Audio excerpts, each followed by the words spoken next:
안녕하세요. 예, 반갑습니다. 날씨가 많이 춥지요? 예, 저 감기 조심하시고요.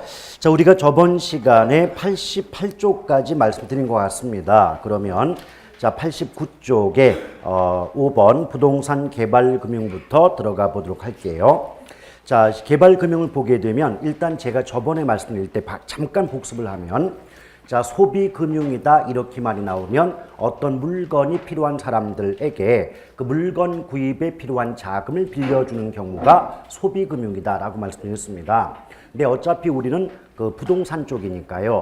아마 그때 물건은 주택일 거예요. 그렇죠? 그래서 주택 등의 재화, 물건을 구입할 때 필요한 자금을 대출받는 경우가 바로 주택 소비금융이고, 또 제가 개발금융이란 말 나오면 생산자 또는 공급자에게 건축이나 개발에 필요한 자금을 빌려주는 경우다 라고 말씀드린 바가 있지 않습니까? 자, 그래서 일단 제목상 부동산 개발금융이니까 부동산의 개발이나 또는 어떤 투자 등에 필요한 자금을 대출받는 경우다 라고 보시면 돼요. 여기서 보시면 이제 신디케이트와 프로젝트 파이낸싱이 나와 있는데, 일단 결론적으로 말씀드리면 프로젝트 파이낸싱에 관련된 문제는 비교적 자주 출제가 되고 있지만 신디케이트는 거의 출제가 되지 않고 있다라고 보시면 돼요. 따라서 지금은 기초 수업이다 보니까 그 신디케이트의 의미 정도만 알고 넘어가시면 되는데요. 자, 신디케이트라고 하는 것은 여러 명의 투자자가 부동산 개발의 전문가의 경험을 바탕으로 공동으로 함께 프로젝트, 보통 프로젝트란 말이 나오면 그 자체가 개발 사업의 뜻이거든요. 그래서 공동으로 프로젝트, 즉 부동산 개발 사업을 수행하는 방식을 우린 부동산 신디케이트다. 요 정도만 알고 넘어가셔도 큰 지장이 없는 부분이에요. 자, 가장 중요한 건 이제 프로젝트 파이낸싱인데, 자, 프로젝트의 P와 파이낸싱의 F를 합해서 보통 출제가 될 때는 PF 금융이다 이렇게 말씀드릴 수가 있을 겁니다. 그리고 제가 방금 전에 언급한 것처럼 프로젝트란 말이 나오면 그 자체가 개발 사업의 뜻이에요. 근데 파이낸싱의 의미는 우리가 길을 걷다가 무슨 파이낸스다 간판 보시면 돈을 빌려주는 곳 아니겠습니까? 그래서 자금의 대출이다 이렇게 이해를 하시면 되겠어요. 그럼 프로젝트가 개발 사업이고 파이낸싱은 자금 대출이라면 이 말을 연결시켜주면 어떻게 나올까요? 프로젝트 파이낸싱 또는 PF 금융이란 대규모 개발 사업에 필요한 자금을 조달하는 수단 또는 방식이다라고 볼 수가 있을 겁니다.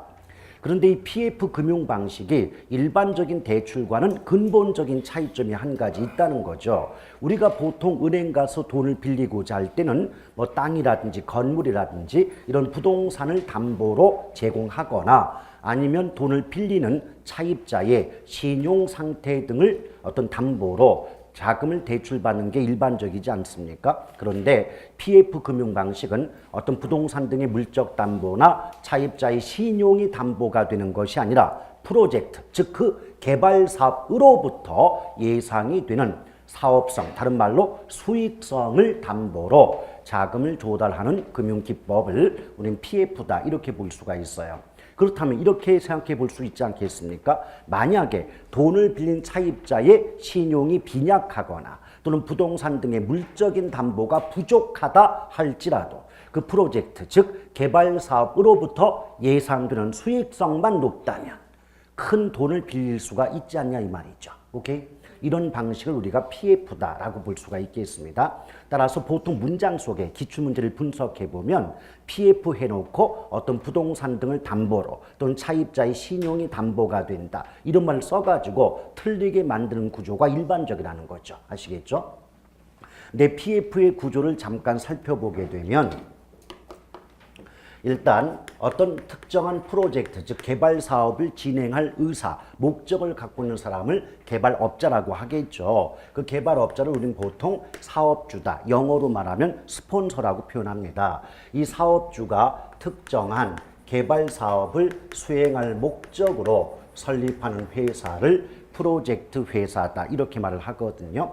근데 프로젝트 회사의 성격 관련해서는 약간 복잡한 부분이 있기 때문에 나중에 본 수업 때 이어갈 것이고, 다만 일단 사업주가 회사를 설립합니다.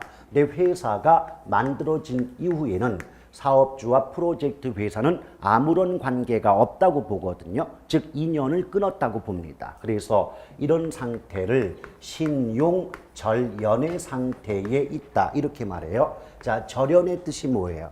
끊을 절, 인연, 연이 되겠죠. 그래서 조심할 건 비록 프로젝트 회사가 사업주에 의해 설립은 됐지만 회사가 설립된 이후에는 회사와 사업주는 아무런 관계가 없다라고 본다는 것, 이 점을 유념하시길 바랍니다. 근데 보통 출제할 때는요, 신용절연의 상태에 있다 이 말 대신에 법적, 경제적으로 독립적 관계에 있다 이런 말을 많이 씁니다. 우리가 법학이든 경제학이든 간에 독립적이다 이 말의 뜻은 서로 관계가 없다는 의미가 되거든요. 아시겠죠? 자, 그럴 때 프로젝트 회사가 어떤 프로젝트, 대규모 개발 사업을 진행하고자 하려면 막대한 자금이 필요하지 않겠습니까?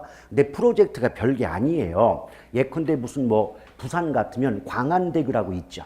인천이면 인천대교라고 있지 않습니까? 이와 같이 큰 다리를 만드는 것도 프로젝트라고 말할 것이고 또 대규모 아파트 단지를 만드는 것도 프로젝트고 또 규모가 큰 공원 등을 설립하는 것도 하나의 프로젝트다라고 볼 수가 있겠어요. 그러면 이런 규모가 큰 개발 사업을 진행하기 위해선 막대한 자금이 필요하기 때문에 대출기관, 보통 은행이 되겠죠. 은행으로부터 돈을 빌리게 되는데 앞서 언급한 것처럼 무엇을 담보로 제공할까요? 수익성을 담보로.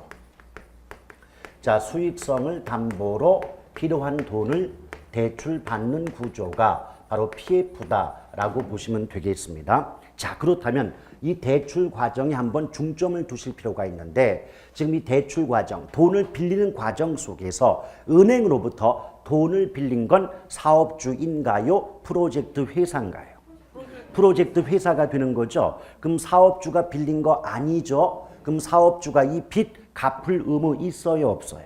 없는 거죠. 그래서 가장 먼저 나오는 게 뭐냐면 PF 금융 방식은 사업주 개인의 채무 변제 의무가 없는, 빚 갚을 의무가 없는 비소구 금융에 해당이 된다. 이 문장이 가장 먼저 나올 수밖에 없습니다. 오케이?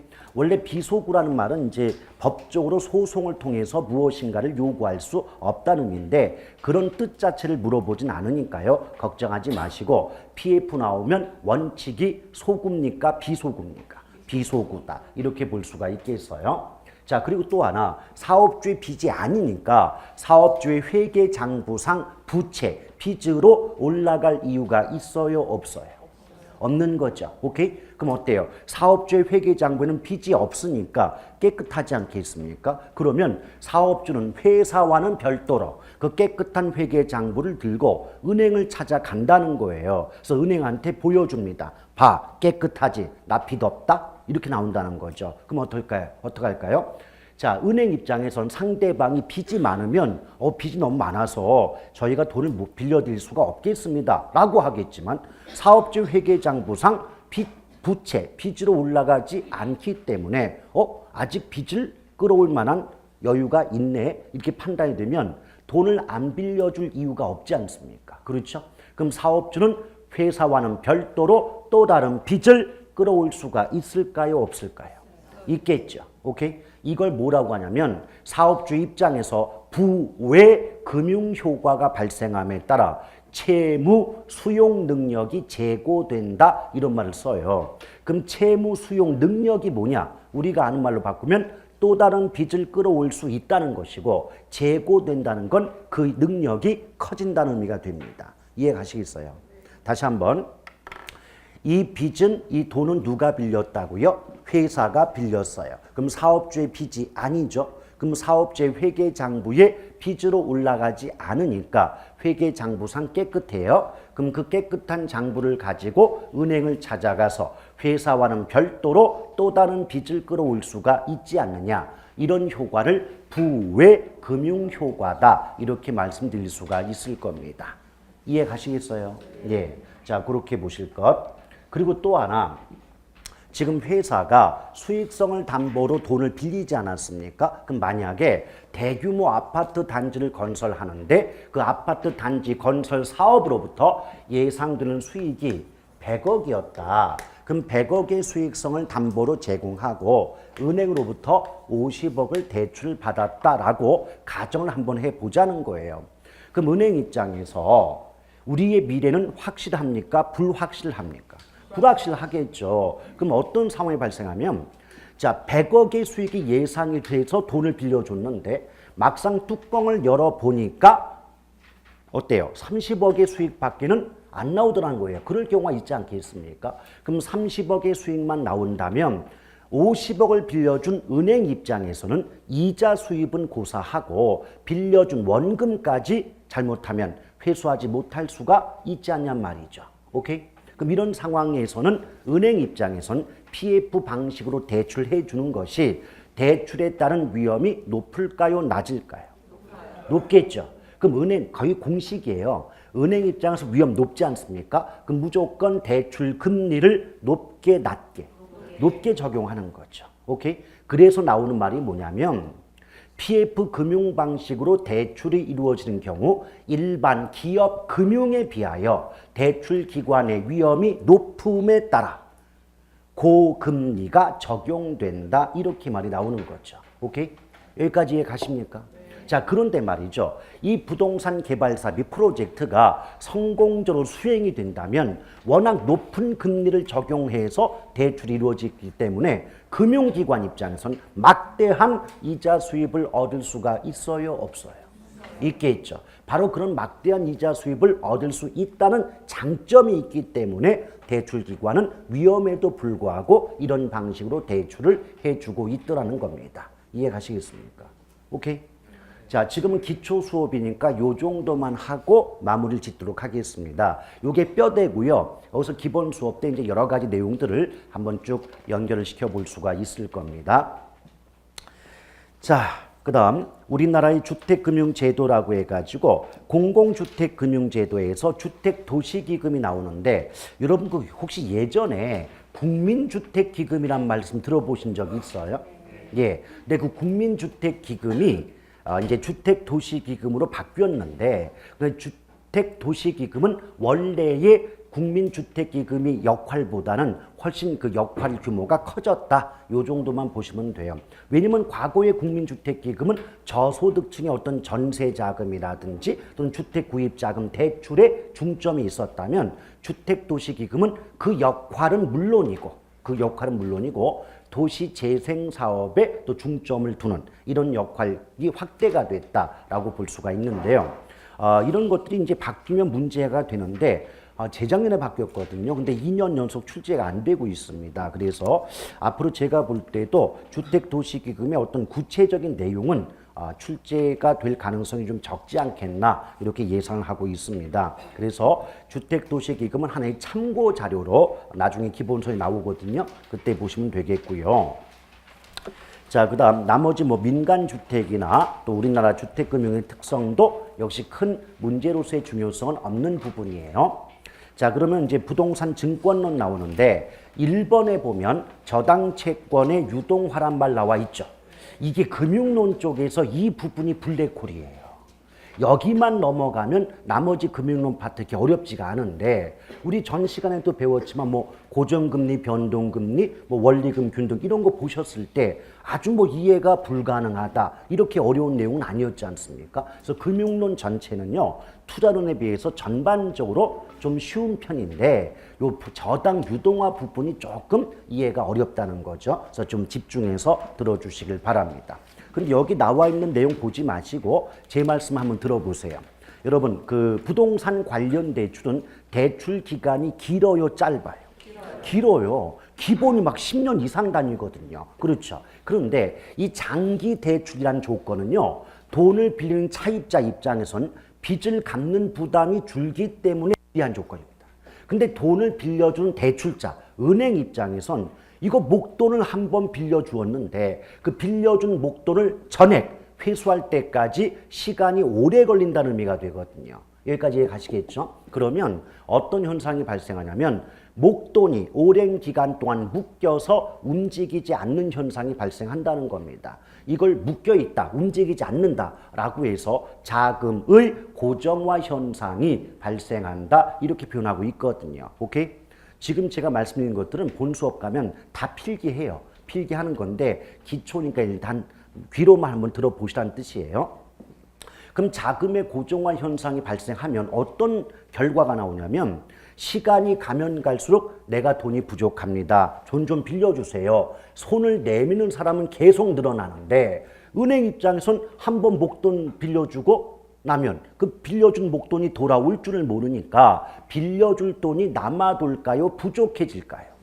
부족해지겠죠. 그럼 이것도 출제자들이 그냥 대출 자금이 부족해진다 이러면 될 것을 자금의 수요와 공급이 불일치한다 또는 유동성 부족의 문제가 발생한다 이런 말을 쓰니까 우리가 힘이 드는 거예요. 근데 막상 해석해 보면 뭐예요? 빌려줄 돈이 부족하다는 뜻이에요. 아시겠죠? 따라서 일단 여러분 은행 입장에서 빌려줄 돈이 부족해질 수밖에 없겠다는 건 이해가 가십니까? 근데 그걸 예쁘게 말하면 무엇이 부족하다고 말해요? 유동성이 부족하다. 유동성이 부족하다. 앞으로 금융론 문제 풀거나 문장 해석하실 때 유동성 부족 이 말 나오면 은행 입장에서 빌려줄 돈이 부족해 이렇게 해석하시면 돼요. 오케이? 그럼 여러분이 은행 입장에서 판단을 해보란 말이에요. 제가 항상 강조하는 게요. 투자론 공부할 때는 여러분이 투자자 입장에서 한번 생각을 해보시고 그 다음 금융론 공부할 때는 돈을 차입자가 나오면 돈을 빌리는 입장에서 대출자란 말이 나오면 돈을 빌려주는 입장에서 생각을 해보시면 훨씬 쉽게 빠르게 이해가 될 수가 있거든요. 그럼 여러분이 은행이에요. 은행 입장이라면 지금 돈은 빌려는 줘야 되겠는데 빌려줄 돈이 부족하단 말이에요. 그럼 어떤 고민을 할 수밖에 없어요. 자, 어떤 수단과 방법을 이용한다면 보다 쉽고 빠르게 대출에 필요한 자금을 확보할 수 있는 방법이 없을까? 이런 생각 할까요? 안 할까요? 하겠죠. 제 말이 빨라요? 아니면 너무 힘든 말을 쓰나요? 아닙니까? 예. 이해되는 거죠? 그럼 고개라도 제발. 제가 여러분이 가만히 계시면 이게 어떻게 되나 이게 지금 힘들어요. 여기까지 이해 가셔요? 예. 그 고민 끝에 나온 게 저당의 유동화라는 건데 원래 저당 유동화는 조금 내용이 복잡합니다. 그래서 조금 있다가 1차 저당 시장, 2차 저당 시장이라는 게 있어요. 그 그림을 한번 그려보고 나면 아 저게 저당이라는 거구나 이걸 알 수가 있는데 아직은 제가 조금 이따 설명할 테니까 일단 들어보시죠. 그러면 저당이라는 게 있는데 이 저당이라는 것을 유동화, 하나의 상품처럼 파는 거다. 그럼 저당을 하나의 상품처럼 유통시킨다고 하는데 유통시킨다는 건 거래가 이루어진다는 뜻이에요. 그럼 예컨대 어떤 저당의 값어치가 100억이다. 그럼 100억의 가치가 있는 저당이라는 것을 누군가에게 팔아 넘길 수만 있다면 100억만큼의 현금이 또는 자금이 은행으로 들어올 수가 있지 않냔 말이죠. 일단 여기까지 이해 가십니까? 그럼 그런 과정이 계속 반복이 된다면 대출기관, 즉 은행 입장에서는 보다 쉽고 빠르게 대출에 필요한 자금을 확보할 수 있지 않느냐. 이걸 저당의 유동화라 그래요. 그래서 구체적 설명은 이제 좀 이따 하겠지만 저당 유동화를 얘기할 때 문장으로는 어떻게 나오냐면 저당을 하나의 상품처럼 유통시켜 대출에 필요한 자금을 확보하는 수단, 과정이다. 이런 식으로 문장은 나오고 있다는 겁니다. Understand? 네. 자, 그렇다면 한마디로 압축하면 이거예요. 저당 유동화가 왜 필요하다? 은행 입장에서 돈이 부족하다, 남아돈다. 돈이 부족하기 때문에 저당이라는 걸 팔아서 부족한 자금을 확보하고자 하는 시스템 아니겠습니까? 그럼 이 말을 뒤집어 생각한다면 만약 은행 입장에서 대출에 필요한 자금이 충분히 확보되어 있다. 돈이 부족하지 않다라고 한다면 저당 유동화는 필요, 불필요? 불필요한 거예요. 아시겠죠? 이제 그거 관련해서 나중에 여러 가지 살 붙일 게 있습니다. 그럼 일단 저당 시장의 구조를 아셔야 되는데요. 저당 시장은 크게 1차 저당 시장과 그 다음 2차 저당 시장으로 구분이 될 수가 있는데요. 근데 1차 저당 시장이 뭐냐? 여러분 왜 그 돈 부족하시면 은행 찾아가시죠? 은행 찾아가셔서 무엇인가를 담보로 제공하고 필요한 돈 빌려오시잖아요. 그게 1차 저당 시장입니다. 오케이? 그럼 어때요? 돈을 빌리는 사람을 세 글자로 뭐라 그래요? 돈 빌리는 사람. 아니죠. 예, 돈을 빌려주는 사람이 대출자고 돈을 빌리는 사람은 차입자라고 합니다. 차입자. 물론 이제 같은 말은 되게 많겠지만 보통 출제가 되는 표현은 차입자와 대출자 이렇게 말을 하고 있죠. 그런데 편의상 이 차입자를 곰돌이라고 보고 또 대출자를 하나은행이라고 가정을 해보자 이거죠. 그럼 어느 날 곰돌이가 돈이 필요해서 하나은행을 찾아가서 주택을 담보로 제공하고 필요한 돈을 빌려온다는 거죠. 그럼 이런 대출 과정은 우리가 누구라도 상식적으로 알고 계신 내용 아니겠습니까? 그런데 이 돈을 빌려주는 과정에서 대출자인 하나은행 입장에서는 돈을 빌려간 곰돌이로부터 원금과 이자를 돌려받을 권리가 생기는 거 아닙니까? 그렇죠. 이걸 예쁘게 말하면 원리금 수취권이 형성이 된다. 이렇게 말을 해요. 그 두 번째는 뭐냐면 만약 곰돌이가 더 이상 빚을 갚지 못하는 상황이 발생하면 담보로 제공받은 주택을 처분해서 은행의 손실을 메꿀 권리도 만들어진다라고 봐야 되지 않습니까? 그걸 우리는 저당권이다 그래요. 여러분 민법에서 저당권은 원칙적으로는 물권이지만 경우에 따라서는 채권의 성격을 가질 수가 있다고 배웠던 기억들 있으십니까? 아직 거기까지는 안 나갔습니까? 예, 근데 원래 저당권은 물권이에요. 근데 경우에 따라 채권의 성격이 있거든요. 여기서 말하는 저당권은 채권입니다. 오케이? 그러면 이 두 개의 권리를 묶어가지고는 이렇게 말해요. 잘 들어야 돼 이거. 주택을 저당 잡고, 즉 담보를 잡고, 누구 입장에서? 하나은행 입장에서 주택을 담보 잡고 대출, 돈을 빌려주는 과정에서 채권, 무엇인가를 받아먹을 권리가 성립한다는 관점에서 주택, 저당, 대출, 채권이 형성된다 이렇게 표현할 수가 있다는 거예요. 그런데 이게 너무 길잖아요. 길어버리니까 주택과 대출을 빼는 거예요. 그럼 뭐가 돼요? 저당, 채권이죠. 오케이? 그래서 우리 제목에 뭐라 나와요? 저당 채권의 유동화라고 나오는 얘기예요. 아시겠죠? 근데 이 저당 채권도 다른 교과서는요. 이것도 길다. 그 채권자까지 빼니까 뭐예요? 저당의 유동화. 이렇게 말을 쓰고 있다는 거죠. 오케이? 따라서 우리가 보통 저당이라고 말할 때는 그냥 단순히 어떤 담보를 잡혔다 이런 뜻이 아니라 우리 금융노트 말할 때는 주택, 저당, 대출, 채권을 의미하는 말이 저당이다라고 볼 수가 있겠습니다. 그러면 이 저당 채권이 뭐냐 들어보시죠. 여기 하나은행 입장에서 1억 원씩 100명에게 대출을 해 주었다라고 가정한다면 다른 거 다 빼고 원금만 따져도 얼마를 돌려받을 권리가 만들어진 거예요? 100억이죠. 자, 1억 원씩 100명에게 대출을 해 주었다면 이자 같은 건 다 빼고 원금만 고려해도 100억의 돈을 돌려받을 권리 맞죠? 그렇죠. 그럼 이때 저당의 가치는 얼마짜리다? 100억의 가치가 있으니까 100억짜리 아닙니까? 그렇죠.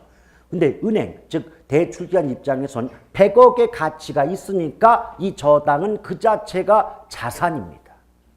100억 가치가 있으니까요. 오케이? 그러나 무엇은 아닙니까? 돈은 아닙니다. 그렇잖아요. 100억의 가치가 있는 자산이긴 하지만 현금은 아니지 않냔 말이죠. 오케이?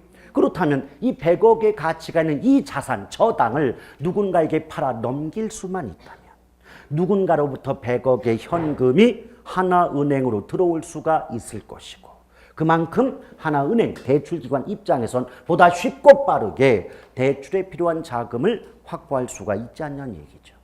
이것이 바로 저당의 유동화입니다. 오케이? 자, 그런데 잠깐 보세요. 일단 1차 저당 시장만 끊어놓고 보면 저당 채권이 형성이 될 뿐이지 어떤 거래가 이루어지는 건 아니지 않습니까? 그렇죠. 근데 분명히 저당 유동화라는 것은 뜻이 뭐였다? 저당이라는 것이 유통, 거래가 돼서 부족한 자금을 확보하는 과정 수단이 저당 유동화인데 1차에서는 이 저당이 만들어질 뿐인 거지 직접 거래가 이루어지고 있지는 않지 않느냐. 이해가시겠어요? 그렇다면 예측컨대 그럼 저당 유동화가 이루어지는 건 1차다, 2차다. 2차 시장임을 예측해 볼 수 있지 않습니까? 그래서 주로 나왔던 문장편이 뭐냐면 저당 유동화의 핵심적 또는 결정적 역할은 2차 저당 시장이 담당한다, 수행한다 이런 말이 나오고 있었다는 거죠. 오케이? 자, 그러면 1차 저당 시장은 끊어가지고 제가 문장을 만들어 볼 테니까 잘 들어보시죠. 1차 저당 시장이란 차입자와 대출자로 구성된 시장으로서 저당 채권이 형성되는 시장이다. 맞죠? 그런 지문, 그게 나중에 보면 기본수의 문장이고 또 기출문제 지문들이고 모의고사 때 나오는 문장들이에요, 다. 오케이? 근데 제가 항상 강조하잖아요. 그 문장 자체를 외우는 게 나쁜 건 아니지만 그 기억이 오래 가려면 그 말이 왜 나오는지를 알아야 된다 이거죠. 오케이? 그래서 제가 이해를 강조한 거지 암기가 나쁘다는 게 아니에요. 그리고 어차피 나중에는 그걸 이해했다면 이해를 바탕으로 또 외울 수밖에 없는 거고. 됐지요? 이제 2차 들어갑니다. 근데 2차 저당 시장을 들어가기 앞서서 구성 요소부터 알아야 돼요. 2차 저당 시장에는 첫째, 1차 저당 시장의 대출자를 우리는 1차 대출기관이라고 말해요. 1차 대출기관. 자, 그러면 응용해봐요. 그럼 2차 저당 시장에도 대출기관이 있겠죠. 그럼 그런 대출기관을 몇 차 대출기관이라 합니까? 그렇죠. 2차 대출기관이다. 이렇게 말씀드릴 수가 있을 거예요. 그리고 이제 투자자로 구성된 시장을 2차 저당 시장이다 라고 볼 수가 있겠습니다. 자, 다시 한번 반복합니다. 2차 저당 시장은 1차 대출기관, 2차 대출기관 및 투자자로 구성된 시장이다 라고 말씀드릴 수가 있겠죠. 그런데요, 이거 한번 잘 보세요. 여기서 1차 대출기관은 결국 하나은행이잖아요. 근데 하나은행은 1차 시장에도 있었지만 2차 저당 시장에도 포함이 되는 셈 아닙니까? 그래요? 그럼 1차에서는 누구만 2차에 안 들어가요? 차입자만 2차 시장에 포함이 안 되고 있잖아요. 맞아요? 너무 속도 빨라요? 예. 그럼 어때요? 그럼 결국 1차 저당 시장의 요소, 구성 요소 중에 대출기관은 2차에도 포함됐는데 차입자는 2차 시장에 포함이 안 됐지 않습니까? 이걸 가지고 어떤 문장이 자주 나왔냐면 1차 저당 시장의 차입자는 2차 저당 시장과는 직접적인 관계가 없다 라고 나와요. 그게 교과서도 나오고 출제 지문에도 나온단 말이에요. 그 왜 관계가 없다는 걸 알고 나서 그걸 외워야지. 그냥 없다라고 해버리면 어떤 거에 좀 취약이 되냐면 제가 지금 직접적 관계가 없다 그랬잖아요. 그걸 이제 출제자가 이렇게 말을 바꿔요. 1차 저당 시장의 차입자는 2차 저당 시장과는 아무런 관계가 없다. 이건 틀려요. 직접적인 관계가 없는 거지 아무런 관계가 없는 건 아니란 말입니다. 그런데 뜻도 모르고 그냥 관계 없다 이렇게 외우신 분들은 뭐 관계가 없긴 없네 하면서 이게 맞다고 한다고요. 그런 것 때문에 한 끗 발차기 날아가는 것이지. 오케이? 그래서 구조를 먼저 파악해 달라고 강조를 한 겁니다. 됐죠? 자, 그럴 때 생각해 봐요. 이때 2차 대출기관은 누구냐면 혹시 들어보셨어요? 주택금융공사. 주택금융공사가 우리나라에서는 2차 대출기관에 해당이 된다라고 보시면 되겠습니다. 오케이? 자, 그럼 볼까요? 어차피 저당 유동화의 목적이 뭐라고요? 은행 입장에서, 대출기관 입장에서 대출에 필요한 부족한 자금을 확보하는 과정, 수단이 저당 유동화 맞죠? 자, 그럼 이제 은행 입장, 부족한 자금 확보해야 됩니다. 근데 방법은 두 가지라는 거죠. 첫째, 여기 지금 100억의 가치가 있는 저당이 있었죠. 이 100억의 가치가 있는 저당, 정확히 말하면 저당 채권을 주택금융공사를 거치지 않고 곧바로 누구에게? 투자자에게 팔아먹는 방법도 있다는 얘기예요. 그럼 결국 투자자로부터 1차 대출기관인 하나은행에게 100억의 자금이 유입 또는 공급된다라고 말할 수 있겠습니까? 오케이? 이게 첫 번째 방법이에요. 이걸 자산의 매각 방식이라고 해서 조금 있다가 이제 MBS에 분류할 때 Mortgage Pass-Through Security, MPTS에 해당됩니다. 자, 두 번째 방법은요. 지금 1차 대출기관 하나은행 있죠? 얘네들이 100억의 가치가 있는 저당을 누구에게? 주택금융공사한테 저당 채권을 팔아먹는다는 거죠. 그러면 이것을 매입한 주택 저당 대출 채권을 매입한 주택금융공사는 원래의 저당 채권을 바탕으로 담보로 새로운 증권과 채권을 발행한다는 거예요. 그것을 각각 MBS와 MBB를 발행한다 이렇게 말을 합니다. 근데 MBS는 Mortgage Backed Security인데 이건 뭐냐면 그래서 모기지라는 게 요거예요. 주택 저당 대출. 오케이? 주택 저당 대출 채권을 빼기드 담보로 해서 발행한 S 증권입니다. 마지막 글자가 S로 끝나면 증권이고요. B로 끝나면 본드기 때문에 채권입니다. 그럼 보세요. MB까지는 똑같잖아요. 그럼 모기지 빼기드 이 말은 뭐다?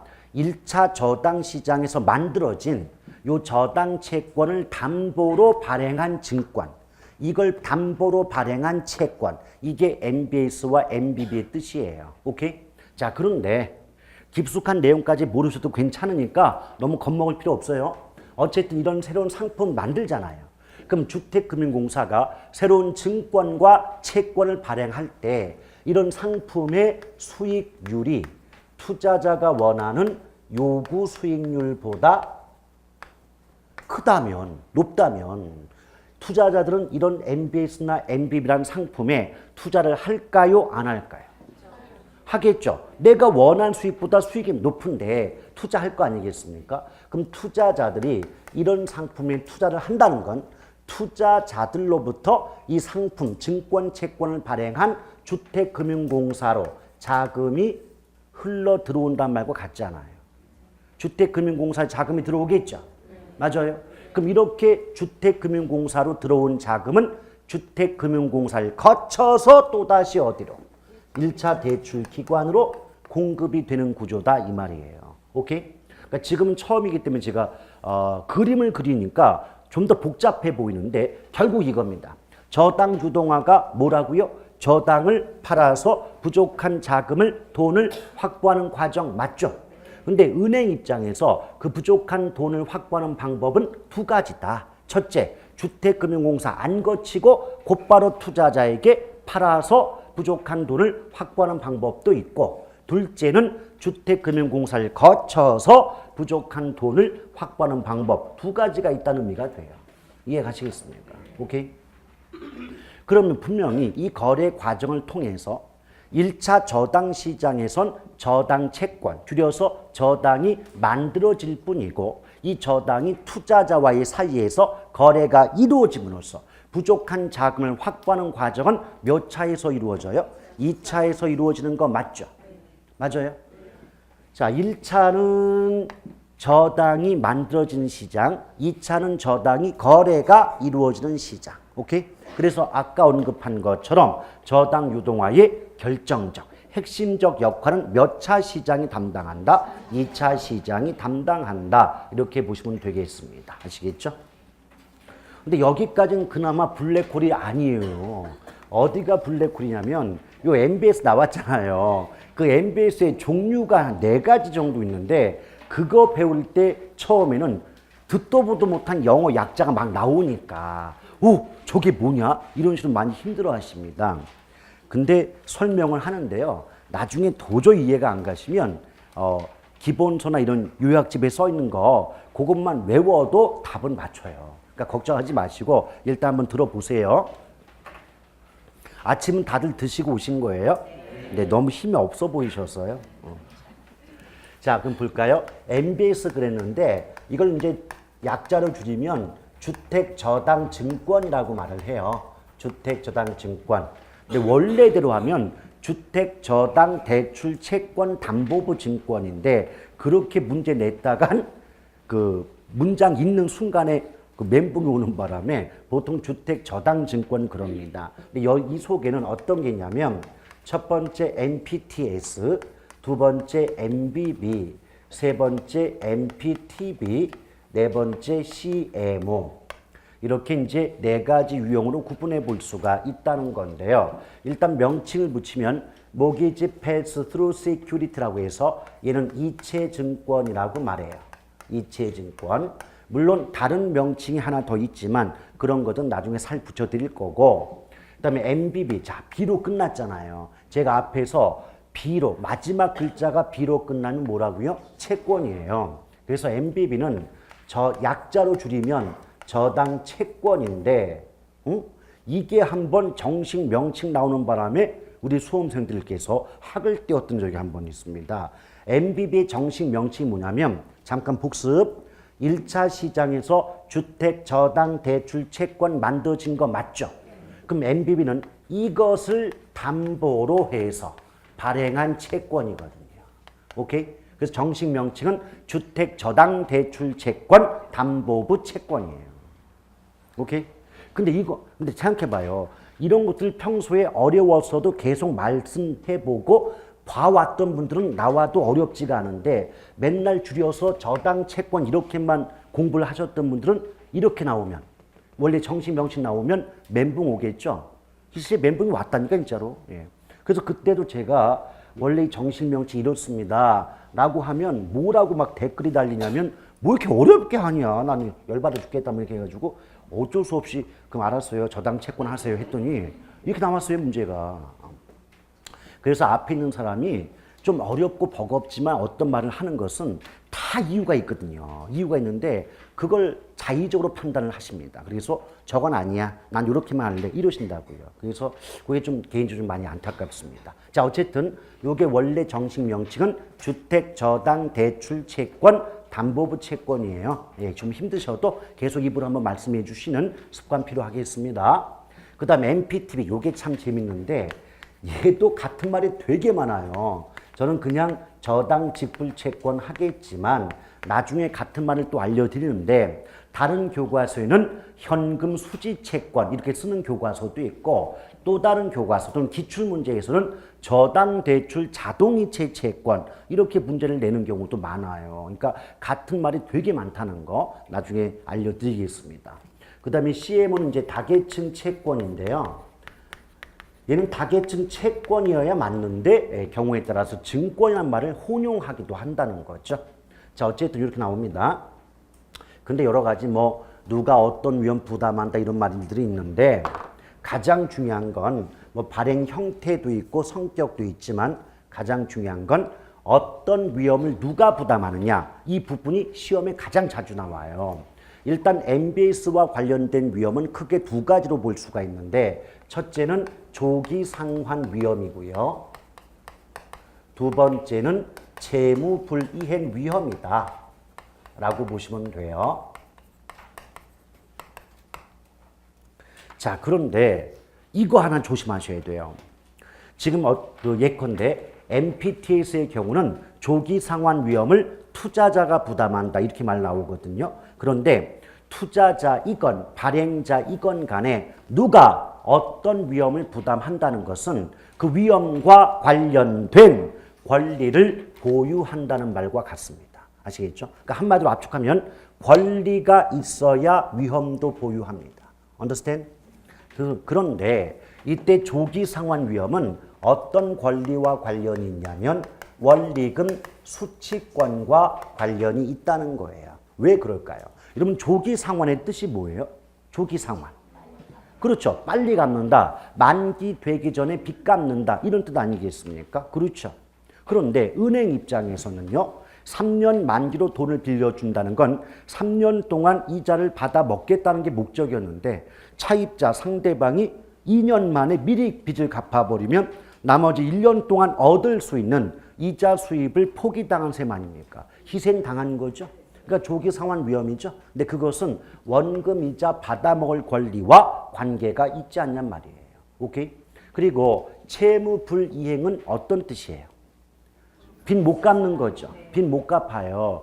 근데 여러분 보통 민법에서 또는 상식적으로도 뭐 등기부 등본 떼보니까 뭐 근저당이 설정됐다, 뭐 저당권 설정됐다 이런 거 보면 막 살떨리지 않습니까? 근데 막상 걔네들 근저당이 저당이 설정돼 있어도 평상시에 효력이 있어요?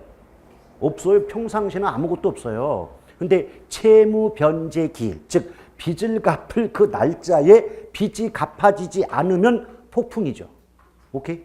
그러니까 빚 못 갚을 위험과 관련된 권리는 무슨 권일까요? 저당권. 제 이해가 안 가요?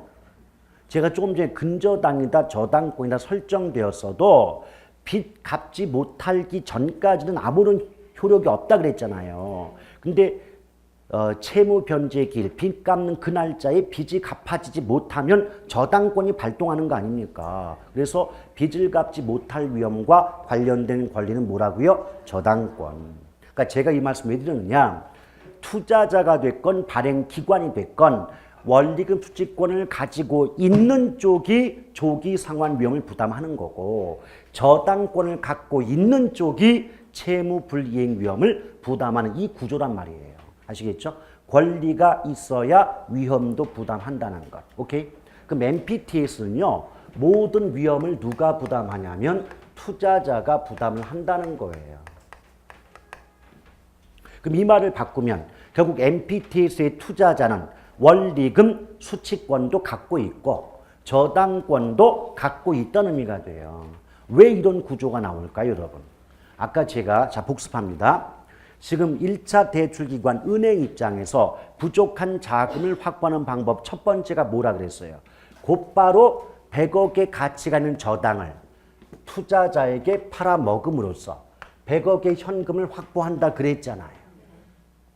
안 했어요? 했죠. 이게 MPTS예요. 그러니까 어떤 상황이 발생하냐면 보세요. 여기 이제 돈 빌려간 차입자 그리고 돈을 빌려준 대출자 그리고 MPTS의 투자자가 있다는 거죠. 압축하면 이때 차입자를 곰돌이 자 대출자는 무슨 은행? 하나은행 그리고 투자자를 푸라고 보자 이거죠. 근데 잠깐 설명드리기 앞서서 뭘 조심하셔야 되냐면 곰돌이는 하나은행으로부터 돈을 빌렸기 때문에 하나은행이 대출자가 돼요. 오케이? 근데 푸 입장에선 하나은행에서 돈 빌린 거예요. 투자자는 돈을 빌린 게 아니에요. 그렇잖아요. 얘는 하나은행이 발행한 MPTS에 투자한 사람들이에요. Understand? 따라서 이때 투자자 푸 입장에서 하나은행은 MPTS라는 상품을 발행한 발행자가 되는 겁니다.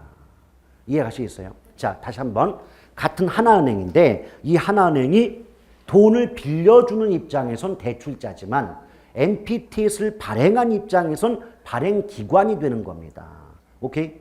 그러니까 돈을 빌려간 차입자 입장에서 하나은행은 대출자. 오케이? MPTS에 투자한 푸 입장에서 하나은행은 MPTS의 발행기관이 되는 거예요. 이해하시겠어요? 오케이?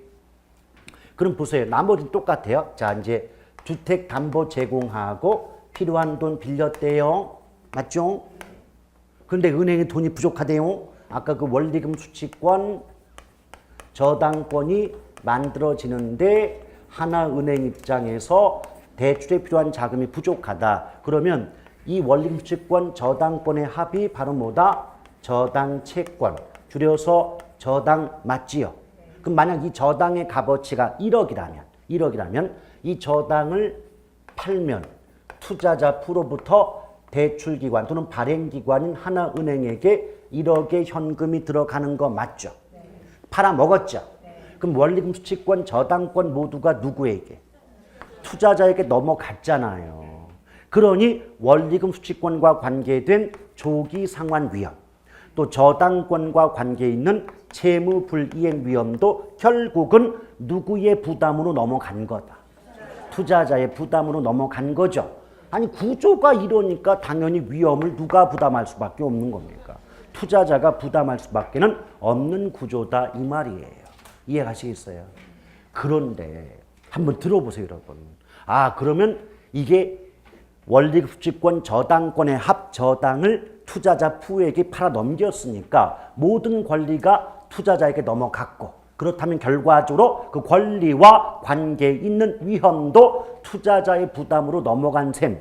여기까지 이해 가십니까? 네. 오케이. 근데 문장을 만들 때는요.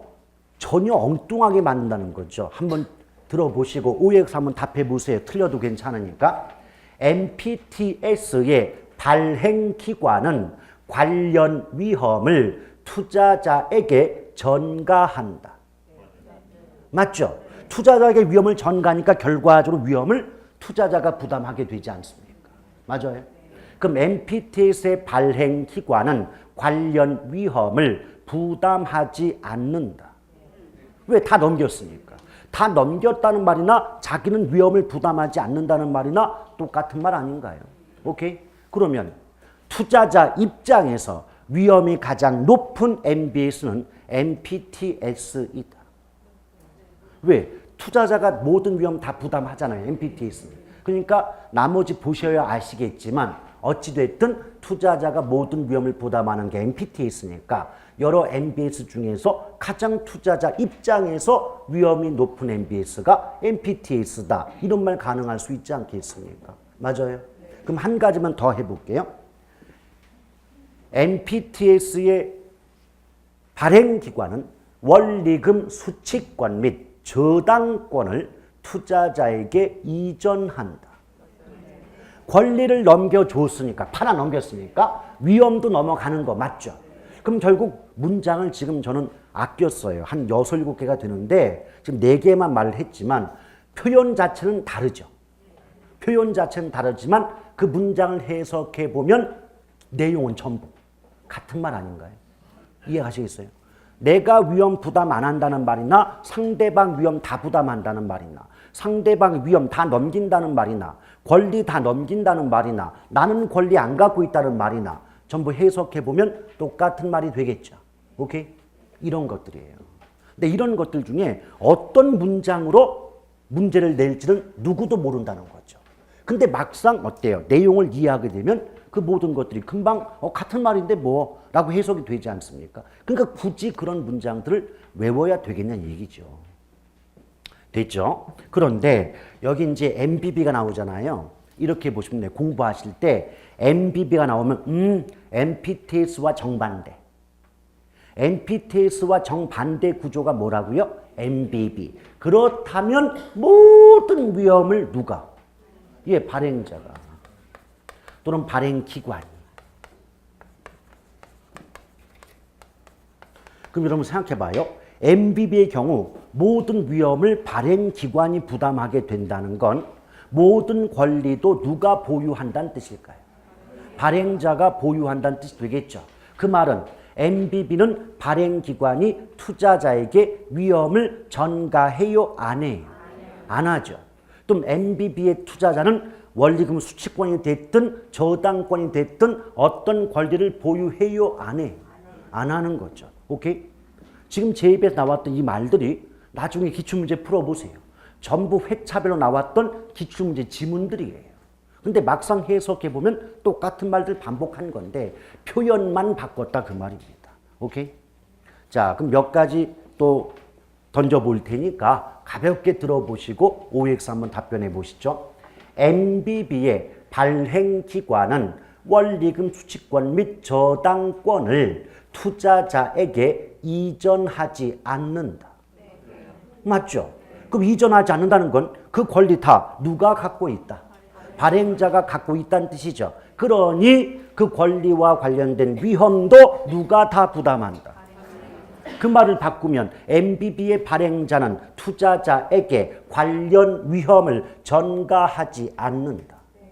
똑같은 말 아니겠습니까? Understand? 예, 그렇게 보시면 돼요. 그리고 NPTB가 재밌는 게 뭐냐면 보세요. NPTB는 NPTS의 NPT와 MBB의 B가 짬뽕된 겁니다. 그래서 NPTB가 되는 거죠. 오케이? 그래서 뭐라고 하냐면 NPTB는 지분채권 혼합형 그러는데 뭐 지분채권 필요 없고 양쪽 합했으니까 혼합형 맞죠? 오케이? 근데 CMO도 NPTB 구조와 같기 때문에 두 개 다 혼합형 MBS다 그래요. 자, NPTB CMO는 뭐라고요? 혼합형. 근데 무엇과 무엇의 결합이에요? NPTS와 MBB의 혼합이죠. 맞죠? 또다시 여러분들은 기출문제 하나를 맞추신 거예요. 기출문제에서 어떻게 나왔느냐? 다음 중 옳은 것은 NPTB는 NPTS와 MBB의 성질을 동시에 가지고 있다. 동시에 가지고 있다. 맞잖아요. 짬뽕 했으니까. 얘네 두 개 합한 게 얘 맞죠? 그럼 MPTB는 MPTS의 성격도 있고 MBB의 성질도 가지고 있다. 그 말 맞는 문장 아닙니까? 기출문제 다 맞아요. 오케이? 그런 것들을 틀리니까 안 된다는 겁니다. 됐죠? 예, 그렇게 보시면 돼요. 근데 봐봐요. 이게 재밌는 게 뭐가 재밌냐면 MPTS는 관련 위험 전부 다 투자자 부담이죠. 반대로 MBB는 다 누가? 발행자. 그럼 걔네들을 짬뽕한 것들은 위험을 투자자, 발행자가 하나씩 나눠 갖는다는 거죠. 이해가시겠어요? 예. 그러면 MPTB, CMO 둘 다 조기 상환 위험은 투자자가 부담을 하고 채무 불이행 위험은 발행자가 부담을 한다 이 말이에요. 오케이? 자, 이 말을 다르게 바꾸면 MPTB, CMO 둘 다 원리금 수취권은 누구에게 넘긴다? 투자자. 권리 있어야 위험 부담하니까 투자자가 조기 상환 위험을 부담하게 되는 건 투자자가 원리금 수취권을 갖고 있다는 뜻이에요. 오케이? 맞아요? 여태까지 잘 이해해 놓으셨고 그러니까 뭐가 돼요? 이런 말 가능합니까? MPTB의 발행기관은 투자자에게 원리금 수취권을 이전한다. 그러니까 그 결과 MPTB든 CMO든 조기 상환 위험은 투자자가 부담한다는 말이 나올 수가 있는 거 아닙니까? 이해가시겠어요? 예, 이렇게.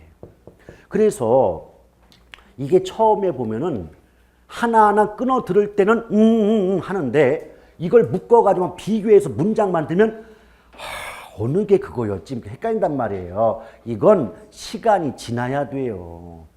지금 당장 하나씩 끊어서 설명하는 거 이해만 하셔도 잘하신 겁니다. 아시겠죠? 근데 이걸 외우기 귀찮다고 앞글자 따가지고 투발, 투발발발 이렇게 외우지 좀 마세요. 예, 근데 외우는 방법은 제가 봐도 독특한데 뭐가 잘못됐냐면 이렇게 순서로 외우시려면 이 순서를 기억해야 될 거 아니에요. 이 순서대로 나와야 투발, 발발발이 되지 않습니까? 이것만 기억하시는 거예요. 이거는 기억 안 하고. 그럼 어떻게 돼요? 이것만 기억한다고 문제가 풀려요, 안 풀려요? 안 풀려요. 그러니까 투발, 투를 이렇게 기억하고 싶으시면 이 순서대로 기억을 전제해 놓고 기억하세요. 그 방법이 잘못됐다는 게 아니라 이거 기억 안 해놓고 이거 하면은 이건 앞뒤가 안 맞지 않는 말이죠. 오케이? 그것만 하나 좀 부탁을 드리겠습니다. 저는 저거 볼 때마다 문어, 오징어, 낙지가 생각나는 발발발. 아시겠죠? 예. 이거 말고 이제 언제예요? 본 수업 들어가면 몇 가지 더 추가만 시켜드리면 저것도 완성이 돼요. 오케이? 예. 자, 오늘 대단히, 오늘이래. 예, 지금 요 시간 고생 많으셨고, 잠깐 쉬었다 이어갑니다. 벌써 끝내려고 하는 거죠.